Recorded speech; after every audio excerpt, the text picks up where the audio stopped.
a very important morning, update. everybody. Good morning. Oh, you do? Very important update. My friend Nicole is still working on her puzzle. All right, Nicole. How many thousand pieces is it? Like 2,000? No, it's 1,000 pieces total. But the it's issue a tough is, puzzle. yeah, the picture on it is so ridiculous. And this is like literally she has not gotten that far. She's been working on it with her husband. She's home like many of you working. Yep. And she's been working on it. And yeah, so. Do we have a picture update? I thought we did, but maybe not today. Oh, we don't. No. Okay. Okay. But what I want to say is you inspired my, I'm not going to throw my 17-year-old son into this because he's like video games only right now. He tried a puzzle? But my daughters, we ordered a puzzle.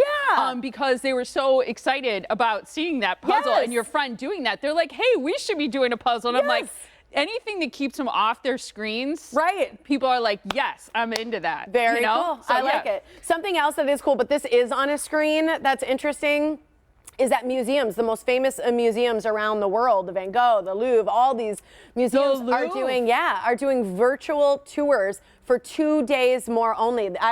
We had first seen it in Entertainment Weekly. It's been all over lifestyle and entertainment. It's everywhere. But basically what they're doing, it's at 7:30 at night, and you just like tune in, and they're doing these virtual tours of art and galleries at the most famous places in the world to educate us and give us a little something to do. I thought it was so cool. I think that is to me, that's like a step toward world peace. Right? And I'm not trying to be overly dramatic, but I'm like, when places like that. You're speaking to a pageant girl. You can't say world peace too many times. That's good. There we go. You got the wave. Bonus for today. Is that to the little people? Yeah, that's to the little kids. I'm really on a parade. But I do think that's so cool for world peace. Yeah. I think that's awesome. Yeah. By the way, I have to say your hair looks awesome today. Oh, thank you. Yours too. We have a new hairstylist. It's the same one. I think your color, Thanks. if Inga is out there, I don't know if you're watching. You're probably home, Inga's right? home. I don't No, know. she's probably working. She's probably working. But your hair looks phenomenal. Thank you. Yours too. Oh, She thank just you. gave us new cuts and colors. Okay, so I want to say something else on this museum thing, because this is super fun. I love that those art museums are opening up their doors, so to speak. Bringing it doing home, that though. virtually, bringing it home.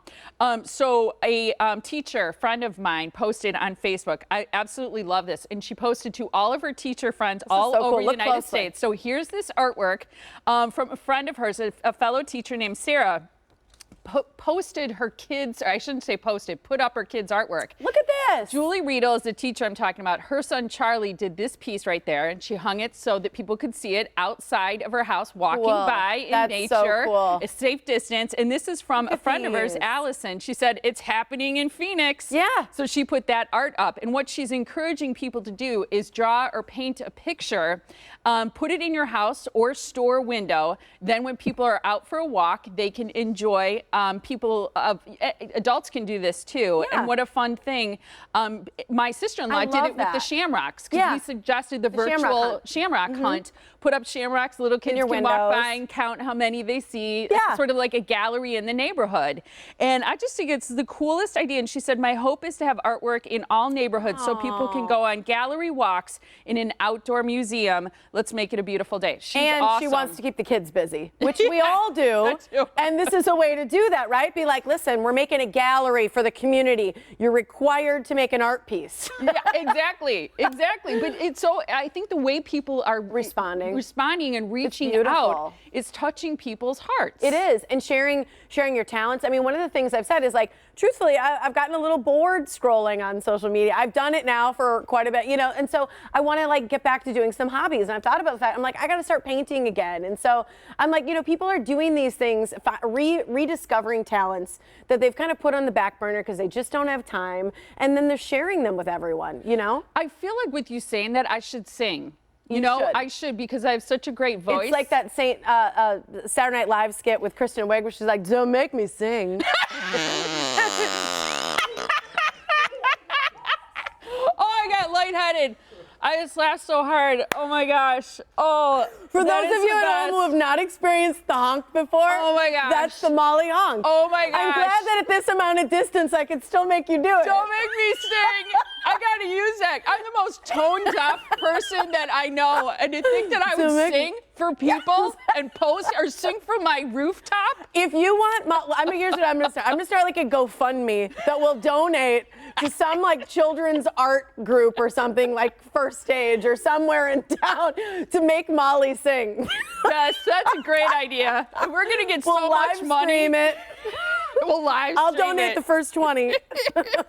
Only if you give me singing lessons. You and Ryan J. Oh, I'm that's still great. so I'll play the lightheaded. piano for you. That's what I'll do. So hard. Oh, virtual happy hour. We got to talk about this. I will. I just want to say, like, in general, I think all these things that people are doing, it's made us there's things that we've become more grateful for, right? The connections with people, the hobbies that we have, the talents that people are sharing, the ways that humans are connecting. I just think there's so many beautiful things during this really difficult time that have been emerging, and we're going to see so much more of this creativity that small businesses and people are showing. So that's our sound off for today. So go to our Facebook page. We do want to know, what have you learned to be grateful for during this time of isolation? Share that with us. And one thing that we are grateful for is this idea of virtual happy hours. Yes, we are. So there's this trend that's going on, especially with coworkers or whatnot, where bosses, girlfriends, friends, bosses, coworkers. Basically, they're saying, like, listen, at 5:30, everybody tune in on a teleconference or FaceTime or Skype or Zoom or whatever you're using, and everybody pours a cocktail, and they have what I called yesterday a quarantini. A quarantini. Cheers. We didn't even touch. Yeah, it's fine. Have a glass of wine.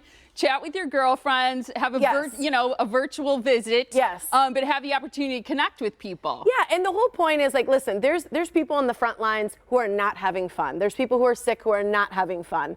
And so the point is, you have to stay home so that everybody can get better, right? Yep. And if you stay home, you've got to find a way to connect. Pass the time. And that's a fun way to do it. It is. So it is. And we promote social responsible drinking. Yes. Right? Happy hour.